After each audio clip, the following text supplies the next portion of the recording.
Good morning, everybody. This is Brett with Video Hot Rod, and I have another Final Cut Pro X filter for you. Today we are going over side lights. This is simple, and usually by default it looks just fine, so I tend to not adjust this one. Basically all it does is throw some wacky lights in from the side.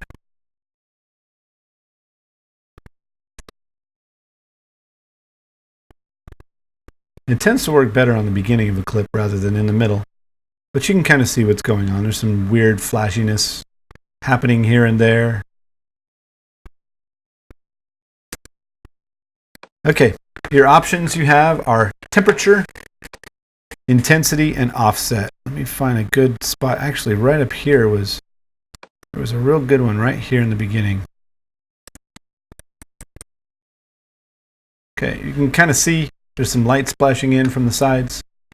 You have a warm temperature, which kind of makes the light yellowish.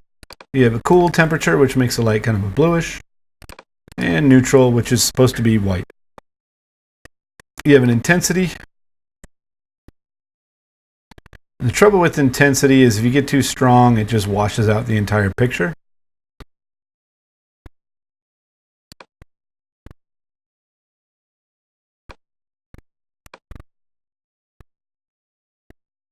And I believe intensity actually slows it down a bit too, as you bring the intensity up. I may be mistaken, but it just looks a little more fluid when it's lower, and then when you turn it way up, it seems like it's going a little slower. I may be wrong, but that's basically what the intensity does. And then you have offset, and you can move the offset here, and you'll get a different effect. You can move it here, or you can just grab this stuff and move it around too. And what that might work for, because it kind of changes the timing and the sort of direction at which the lights come in. I don't know how these lights are being caused. I think it's a giant clip and it's just kind of scrolling through it and kind of making a wheel out of it. But for example, let's say I wanted some light here.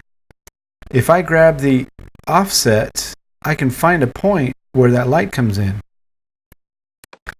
And then right there at that moment,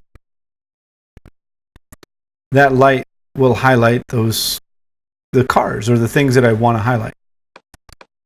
All right. So that's side lights. Go ahead and play with it.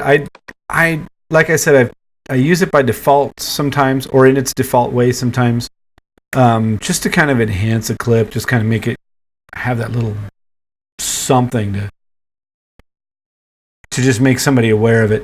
It's really good for slow kind of romantic stuff. Weddings, romantic music videos, things like that.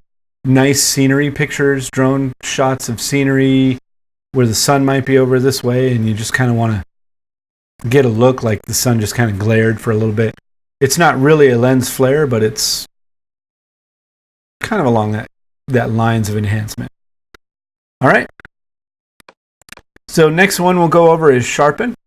This is Brett with Video Hot Rod, and click those buttons, and I thank you much for watching.